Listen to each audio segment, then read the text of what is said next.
Well, it was 2 weeks ago that I set out on a drive to a particular spot in northwest Adams County. No buildings in sight and no noise from the highway.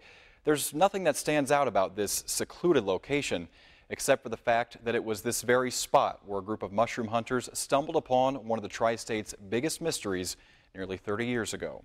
We should warn you, some of the images you are about to see are graphic.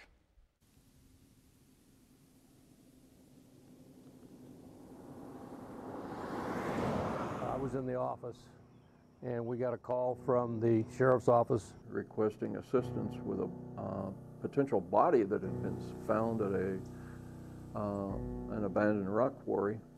Larry Hood and Mike Ernst still recall every detail of that day, the day when a mushroom hunter's discovery opened the case, a case unlike anything Ernst had seen before or since. We found this body and it was what we called mummified. Just southwest of Lima, the body of a white male in his 20s had gone undiscovered for months in the bushes next to this lake. Preserved by the winter's cold, then withered by the spring sun, his skin was literally blackened. Larry Hood christened the subject Marvin the Mummy, and it was clear from the beginning, Marvin was murdered. The decedent had undergone a massive amount of trauma to certain areas all over his body. Despite the trauma, investigators had a good place to start. A t-shirt from a restaurant in Panama City Beach, Florida, a complete set of fingerprints, and one signature clue. It was also of particular interest that we were able to discover a tattoo on his right forearm. According to Larry Hood, a tattoo most likely inked in a prison, one that you don't forget once you see it. I felt good about the case as far as identification. I thought, this guy's going to be identified really soon. Well, as it turned out, that wasn't the case.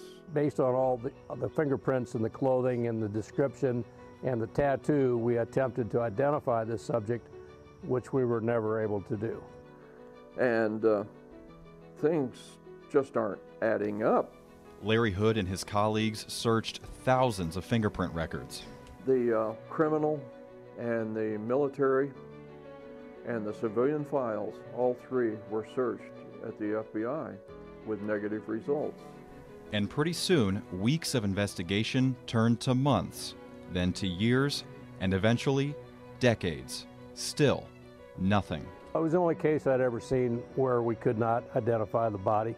How rare is a case like this? I mean, just talk about the absurdity of this exact circumstance. Well,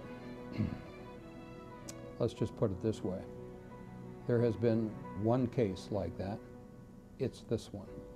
And today, almost 30 years later, you can sense the frustration from those who were there.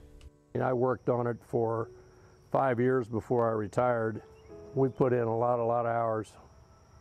I just kept saying in the back of my mind, someone is going to run into someone somewhere someday that knows something about this case.